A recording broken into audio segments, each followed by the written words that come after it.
73ஆம் அத்தியாயம். பரம்பின் வலைப்பின்னல்களில் செய்திகள் பறந்து கொண்டிருந்தன. தனது கூட்டில் இரைவந்து சிக்கிய கணத்தில் தூக்கம் கலைந்தெழும் விலங்கு போல பரம்பு எழுந்தது.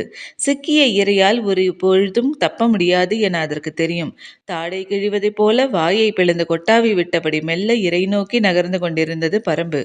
வடக்கும் தெற்குமாக நீண்டு கிடக்கும் பச்சை மலைத்தொடரில் இத்தனை 100 ஊர்களிலும் ஒரே நேரத்தில் காரி கொம்பூதி யாரும் கேள்விப்பட்டது கூட இல்லை. மலைத்தொடர் எங்கும் கொம்போசை அதிர்ந்து பரவி கொண்டிருந்தது. கூவல் கொடியினரின் முன்னெச்சரிக்கை ஒலிகள் எல்லையில்லாத வேகத்தில் பாய்ந்து கொண்டிருந்தன. பரம்பின் மாவீரர்கள் அனைவரும் களம் நோக்கி சென்றுவிட்டால் படைகளை ஒருங்கிணைப்பது யார் என்ற கேள்வி எழுந்தது. புறப்படும் போது பாரியின் உத்தரவு அதுவாகத்தான் இருந்தது. எவ்வியூரிலிருந்து 3 திசை படைகளையும் ஒருங்கிணைக்கும் வேலை வாரிக்கையினுடையது. பாரி தந்தையின் காலந்தொட்டு எண்ணற்ற தாக்குதலை நடத்திய அனுபவம் வாய்ந்த மாமனிதர் வாரிக்கையன்தான். அவரளவுக்கு முன்னனுபவத்தில் வழியே வழிகாட்டக்கூடிய இன்னொரு மனிதர் இல்லை. பாரி உத்தரவிட்ட கணத்திலிருந்து வாரிக்கையன் வேலையை தொடங்கினார். கூத்துக்களத்தில் நீராட்டு முடிந்ததும் பாரி வடதிசை நோக்கி புறப்பட்டான். தேக்கனும் உதிரனும் தென் திசை நோக்கி புறப்பட்டனர். முடியனும் காலம்பனும் கீழ்திசை நோக்கி புறப்பட்டனர். 3 திசைகளுக்கும் தலைமையேற்றவர்களோடு குழுவுக்கு 6 வீரர்களை மட்டுமே உடன் அனுப்பினார் வாரிக்கையன். எவ்வியூரில் இருக்கும் அனைத்து வீரர்களும் இப்போது வாரிக்கையனுக்கு தேவைப்பட்டனர். எதிரிகள் 3 திசைகளிலும் இருக்கின்றனர். எனவே நிலைமைக்கு தகுந்தபடி வழிகாட்டவும் செய்தியை பரிமாறவும் வாரிக்கையனுக்கு வலிமை மிகுந்த படை தேவை. அந்த படை பரம்பின் அனைத்து திசைகளுக்கும் மின்னலென பாய்ந்து செல்லும் படையாக இருக்க வேண்டும். குதிரையிலும் குதிரை இல்லாமலும் விரைந்து செல்லும் படையாக இருக்க வேண்டும். அதற்கு எவ்வியூர் வீரர்களே பொருத்தமானவர்கள். அவர்களால் தான் இந்த வேலைக்கு ஈடு கொடுக்க முடியும்.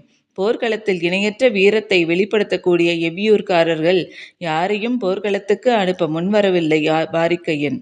காட்டை ஊடறுத்து விலங்கென பாயும் வேட்டை வீரர்களாக அவர்களை பயன்படுத்த முடிவு செய்தார்.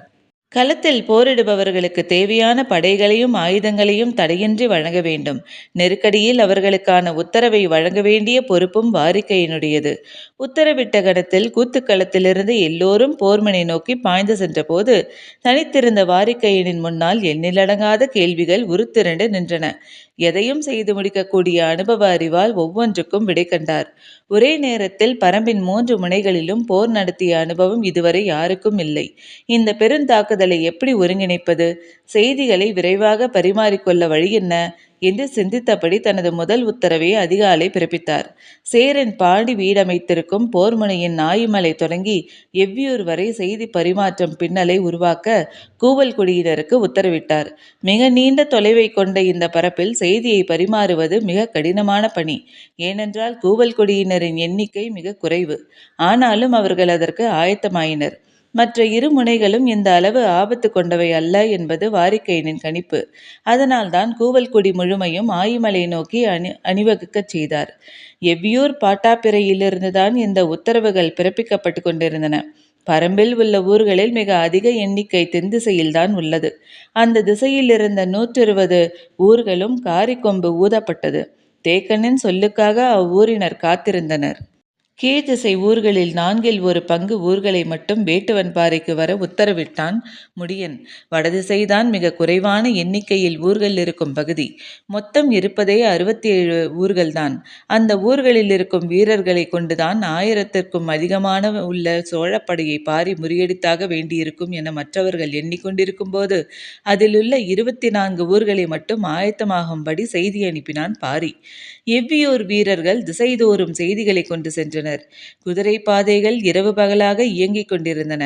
சோழனுக்கு எதிராக பாரியும் பாண்டியனுக்கு எதிராக முடியனும் தீர்மானிக்கும் போர்க்களங்களை நோக்கி தேவையான ஆயுதங்களையும் மருத்துவ குடிகளையும் அனுப்பி வைக்க முழுமூச்சில் வேலை நடந்து கொண்டிருந்தன. இந்த 2 முனைகளிலிருந்தும் எவ்வியூருக்கு செய்தியை ஒருங்கிணைக்க காரிக்கொம்பினையும் சென்றிப்புகையையும் பயன்படுத்தலாம் என முடிவு செய்து அதற்கு தகுந்தபடி மலைதோறும் இடைவிடாது ஆட்கள் நிறுத்தப்பட்டனர். சிறுபாடி நகரிலிருந்து ஆயுதங்களை போர்க்களங்களை நோக்கி தடையின்றி கொண்டு செல்ல பொறுப்பாளர்கள் நியமிக்கப்பட்டனர். ஆயுதங்கள் இடம் மாறத் தொடங்கின. எவ்வியூரின் ஆண் பெண் என்று ஒருவர் கூட மீதமில்லாமல் இரவு பகலாக வேலை பார்த்து கொண்டிருந்தனர்.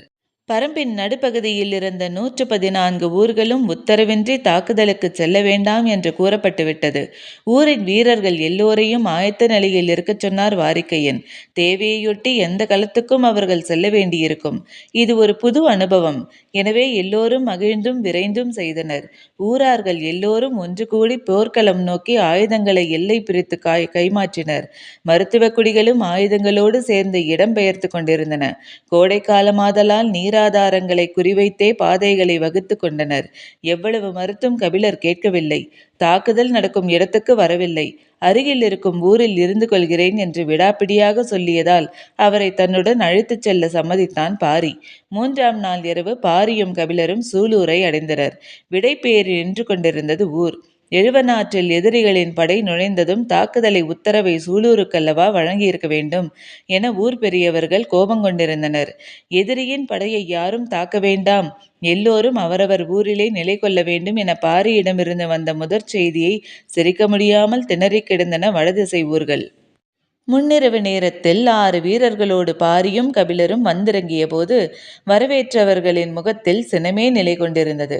எழுவனாற்றின் கரையில் இருக்கும் 11 ஊர்களை கொண்டு எதிரியை அழிக்கும் உத்தரவை சூலூருக்கு ஏன் வழங்கவில்லை என்று கோபத்தோடு கேட்டார் ஊர் பெரியவர் பிட்டன். தாக்குதல் தொடுக்க வேண்டிய உத்தியை எவ்வியூரிலிருந்து முடிவெடுப்பது பொருத்தமாக இருக்காது. அதனால்தான் நேரில் வந்தேன் என்றான் பாரி. பல்லாயிரம் வீரர்களை கொண்ட படையை 11 ஊர்களை கொண்டு எதிர்த்து சூலூர்காரர்கள் அனுமதி கேட்பதையும் அதற்கு பாரி சொல்லும் மறுமொழியும் கபிலரால் புரிந்து கொள்ள முடியவில்லை. உணவருந்த அமர்ந்தனர். உண்மையில்லாத வெற்றி சொற்களை பயன்படுத்தும் பழக்கம் மறவே இல்லாதவன் பாரி. அப்படி இருக்க பெரியவரின் கேள்விக்கு ஏன் இப்படி பதில் சொன்னான் என கபிலருக்கு விளங்கவில்லை. இத்தனை பெரும் படையை அவ்வளவு எளிதாக எதிர்கொண்டு விட முடியுமா என்று சிந்தித்து கொண்டிருந்தார் கபிலர். உணவு முடிந்து ஊர் மந்தையில் கூடினர். சுற்றிலும் மந்தங்கள் எரிந்து கொண்டிருந்தன. நடுவில் இருந்த மேடையில்தான் பாரியும் கபிலரும் உட்கார்ந்திருந்தனர். இன்று வந்து சேர வேண்டிய செய்திக்காக அவர்கள் காத்திருந்தனர். பொழுது நள்ளிரவை நெருங்கிக் கொண்டிருந்த வேளையில் கீழ்காட்டில் ஓசையை உணர முடிந்தது. சிறிது நேரத்திலேயே 6 வீரர்களோடு இரவாதன் வந்து சேர்ந்தான். செய்தியை கேள்விப்பட்ட கணத்திலிருந்து சோழர் படையை பின்தொடர்ந்து சென்றவர்கள் இப்போது வந்து சேர்கிறார்கள். சாதாரண காலத்திலேயே இரவாதனை பார்க்கும்போது அடுத்த கணம் போரிடுவதற்கான துடிப்புடனும் தினவுடனும் நிற்பான். இப்போது அவனது வேகம் எப்படி இருக்கும் என்பதை காண கபிலர் காத்திருந்தார். வந்திறங்கிய அவன் நகரும் படையின் தன்மையை விளக்கத் தொடங்கினான். முன்னகரும் யானையின் எண்ணிக்கையிலிருந்து தொடங்கினான். அது ஏற்கனவே தெரிந்த செய்தி என்பதால் கபிலருக்கு பெரிய வியப்பேதும் இல்லை. முகத்தில் அடர்த்தியான மயிர் கொண்ட யானைகள். அவற்றின் தந்தங்கள் அனைத்தும் மஞ்சள் நிறத்தில் மட்டுமே இருக்கின்றன. எனவே வயது 20களை தாண்டாது. மோதத் துடிக்கும் வயது இது என்று அந்த யானைகளின் தன்மைகளை பற்றி விளக்கினான். அதன் பிறகு கபிலரால் இரவாதனை விட்டு சிறிதும் கண்விளக்க முடியவில்லை. அவனது கவனிப்பு சிந்திக்க கூட பார்க்க முடியாதபடி இருந்தது. ஆற்று மணலின் 7 நாட்களுக்கு மேலாக நடந்த பின்னும் காலாட்படை வீரர்கள் சோர்வடையாமல் இருக்கின்றனர். மணலில் யானைகளால் இழுத்துச் செல்லப்படும் வண்டிகளை அவர்கள் பயன்படுத்துகின்றனர். சக்கரமற்ற அந்த வண்டிகளில் போதுமான பொருட்கள் ஏற்றப்பட்டுள்ளன. மணலின் தன்மைக்கேற்ற வண்டிகளும் பெரும் அணிவரிசை படையின் முன்புறம் தொடங்கி இறுதி வரை நகர்ந்து கொண்டிருக்கிறது. கழுதைகளின் மீதும் இதர விலங்குகளின் மீதும் பொருட்கள் ஏற்றப்பட்டு சாறை சாறையாக நடந்து கொண்டிருக்கின்றன. பாரி சற்றே வியப்போடு பார்த்தான். நீர் வற்றிய ஆற்றின் வழியாக படையை நகர்த்த எல்லா வகையான ஆயத்தங்களோடும் வந்துள்ளான் சோழன். எவ்வியூரை அடைவதற்கு எழுவனாற்று வழியே ஏற்றது என்பது எப்படி வெளிமனிதர்களுக்கு தெரிய வந்தது என்பது புரியாத ஒன்றாக இருந்தது. யானைகளும் காலாட்படை வீரர்களும் அணி அணியாக பிரிக்கப்பட்டு முழுமையாக ஒழுங்கப்படுத்தப்பட்டு முன்னேறி கொண்டிருந்ததை இரவாதன் விவரித்து முடித்தான். இவ்வளவு சிறப்புமிக்க ஒரு வரவேற்பை ஷிப்பலாஸ் எதிர்பார்க்கவில்லை.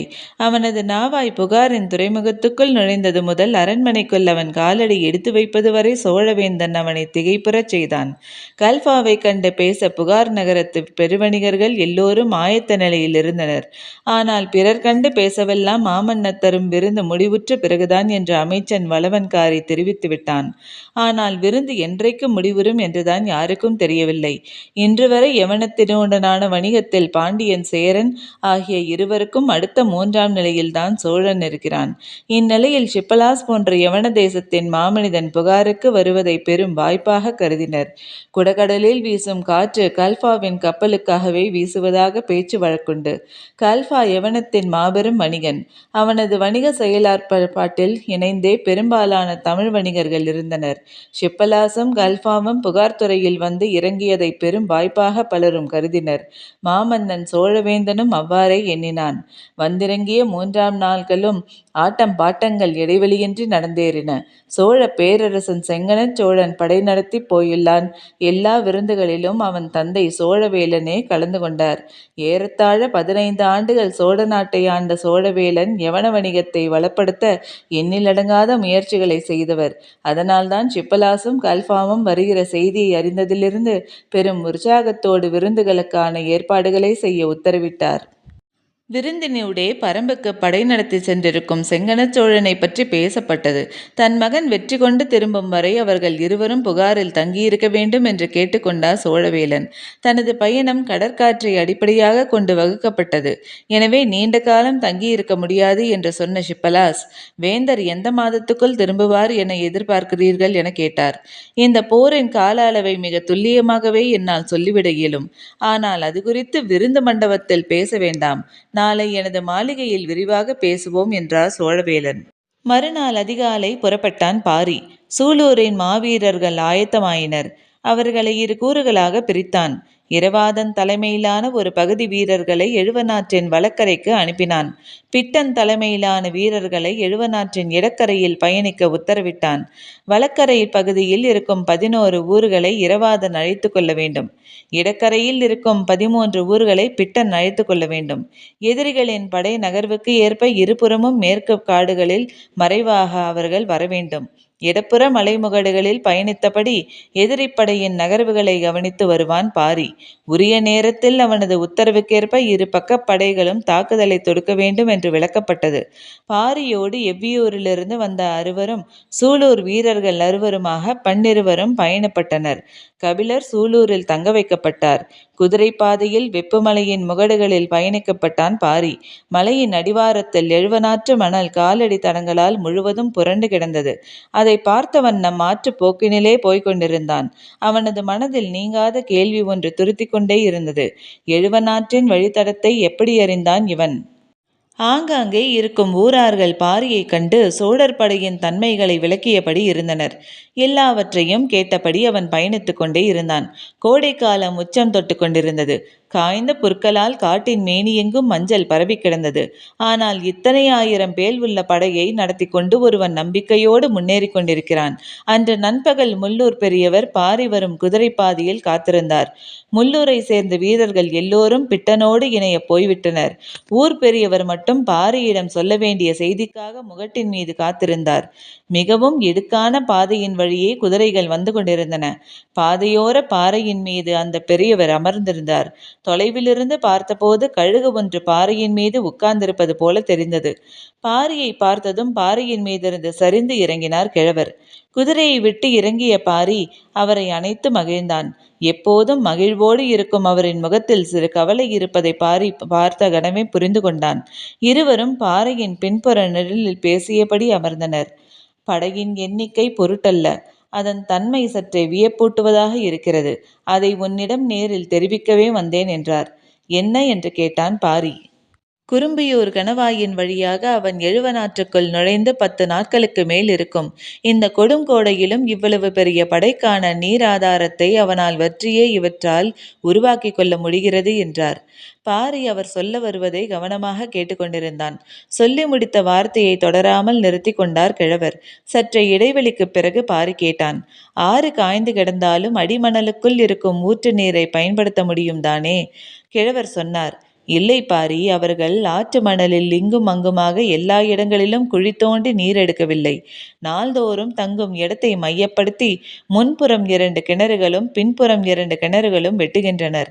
அந்த 4 கிணறுகளும் தான் இத்தனை 1000 வீரர்களுக்கும் இத்தனை 100 யானைகளுக்கும் நீர் தருகின்றன. கிழவரின் சொல் வியப்பை ஏற்படுத்தியது. பச்சை மலையில் மற்ற ஆறுகளை விட எழுவனாறு நீரோட்டம் குறைந்த ஆறுதான். ஆனால் அந்த ஆற்றில் வறண்ட இந்த கோடையில் இத்தனை 1000 பேர் அருந்துவதற்கு ஏற்ப நீரோட்டம் உள்ள இடங்களில் கிணறுகளை எப்படி இவர்களால் தோண்ட முடிகிறது? படை நடந்து கடந்த வழியில் குறும்பியூர் கணவாய் வரை போய் திரும்பிவிட்டான். அவர்கள் தோண்டியுள்ள எல்லா கிணறுகளிலும் வற்றாமல் நீர் இன்னும் இருக்கிறது. அது கூட வியப்பில்லை. நாள்தோறும் அவர்கள் தோண்டும் 4 கிணறுகளில் 2 கடுத்த நீர் இருக்கும் கிணறுகளாக இருக்கின்றன.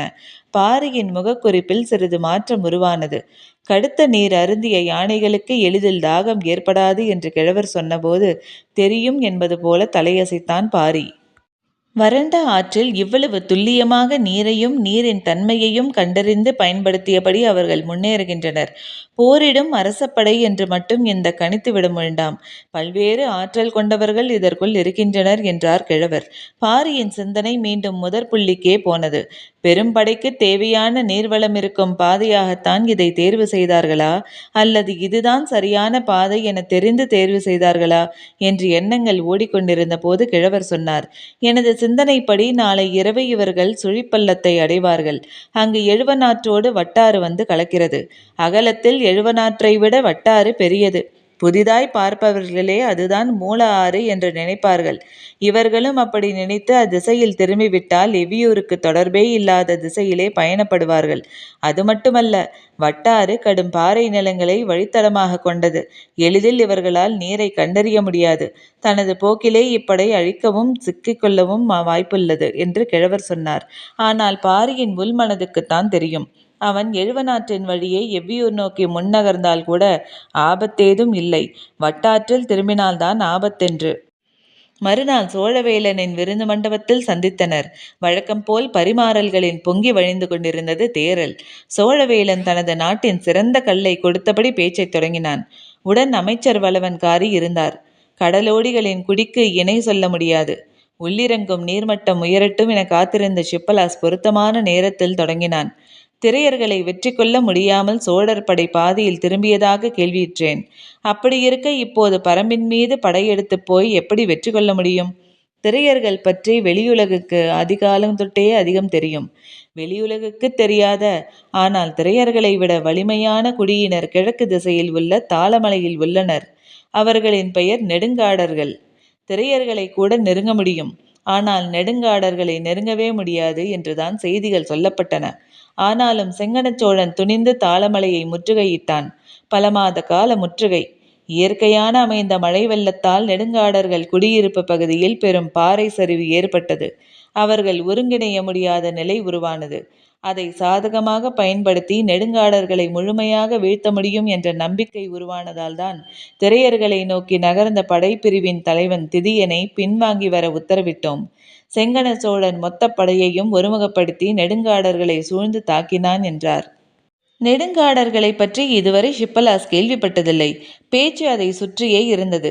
சோழவேலன் சொன்னார், கீழ் நெடுங்காடர்கள், மேல் நெடுங்காடர்கள், குறுங்காடர்கள் என்று 3 பிரிவினர் உண்டு. நாங்கள் அறிந்தவரை காடு பற்றி இவர்களின் அறிவுக்கும் ஆற்றலுக்கும் இணை சொல்ல யாருமில்லை. மனிதனே புக முடியாத கொடிய காட்டுக்குள் இவர்கள் நுழைந்தால் கூட உணவு, நீர், வழித்தடம் ஆகிய 3ஐயும் கன நேரத்தில் உருவாக்கி விடுவார்கள். ஷிப்பலாஸ் திகைத்து போனான். சோழவேலன் தொடர்ந்தார், 10 ஆண்டுகளுக்கு மேலாக போர் முயற்சியில் இருக்கும் சேரனால் கூட பரம்பை ஒன்றும் செய்ய முடியவில்லை. ஆனால் வெகு தொலைவில் இருக்கும் எங்களால் பரம்பை வீழ்த்த முடியும் என்ற நம்பிக்கை எளிதாக ஏற்பட்டிருக்கும். ஷிப்பலாசுக்கு என்ன சொல்வது என தெரியவில்லை. சோழவேலன் தனது நரைத்த தலைமுடியை விரல்களால் கோதியபடியே சொன்னார், பரம்பின் உள்காட்டுக்குள் வரைபோக கூடிய பாதையை நன்கு அறிந்தவர்கள் நெடுங்காடர்கள். பரம்பின் எல்லைக்குள் எமது படை நுழைந்து 14 நாட்களாகிவிட்டன. 4 நாட்கள் இடைவெளியில் எனக்கு செய்தி வந்து சேர்ந்தது. அப்படியென்றால் பரம்புக்குள் நுழைந்து 10 நாட்கள் வரை பாரி தாக்குதல் தொடுக்கவில்லை. இவ்வளவு பெரும் படை உள்ளே நுழைந்ததை 2 நாட்களுக்குள்ளேயே அவன் அறிந்திருப்பான். ஆனால் இந்த படையின் தன்மையை உணர்ந்த கணமே அவன் வில்லினை உயர்த்தும் ஆற்றலை இழந்திருப்பான். பரம்பின் எல்லைக்குள் 10 நாட்களுக்கு மேலாக படை சென்று கொண்டிருக்கிறது என்பதை ஷிப்பலாசால் நம்பவே முடியவில்லை. உதியஞ்சேரலால் இத்தனை ஆண்டுகளாகியும் முடியாததை சோழர்கள் எளிதாக சாதித்து கொண்டிருக்கின்றனர் என்று எண்ணிய ஷிப்பலாஸ் தனது வியப்பை மேலும் வெளிக்காட்டக்காமல் இருக்க முயன்றான். கூர்மையாக சிந்திப்பதைப் போல சற்று நேரம் அமைதியாக இருந்தான். தனது புகழின் மீதான பெருமிதத்தை அடுத்தவன் கண்களில் வழியே பார்ப்பது அளவிட முடியாத மகிழ்வை தரக்கூடியது. அதுவும் கிரேக்கத்தின் பெருவணிகனும் கடல் வழித்தடத்தின் தலகர்த்தனும் இமை மூடாமல் சோழ பேரரசின் வலிமையை தனது சொல் கொண்டு பார்த்திருக்க சோழவேலனால் வார்த்தைகளை எப்படி கட்டுப்படுத்த முடியும்? பெரும் படை கொண்டு வெற்றி கொள்ள சமதளத்தில் எண்ணற்ற நாடுகள் இருக்க பரம்பினை நோக்கி ஏன் படையெடுத்துள்ளா சோழ பேரரசர் என கேட்டான் ஷிப்பலாஸ். சற்றே புன்முறுவலோடு அவனது கேள்வியை எதிர்கொண்ட சோழவேலன் ஒளி வீசும் செம்பனக் கோப்பையை கையில் ஏந்தினார். இத்துடன் அத்தியாயம் முடிவடைந்தது. நன்றி.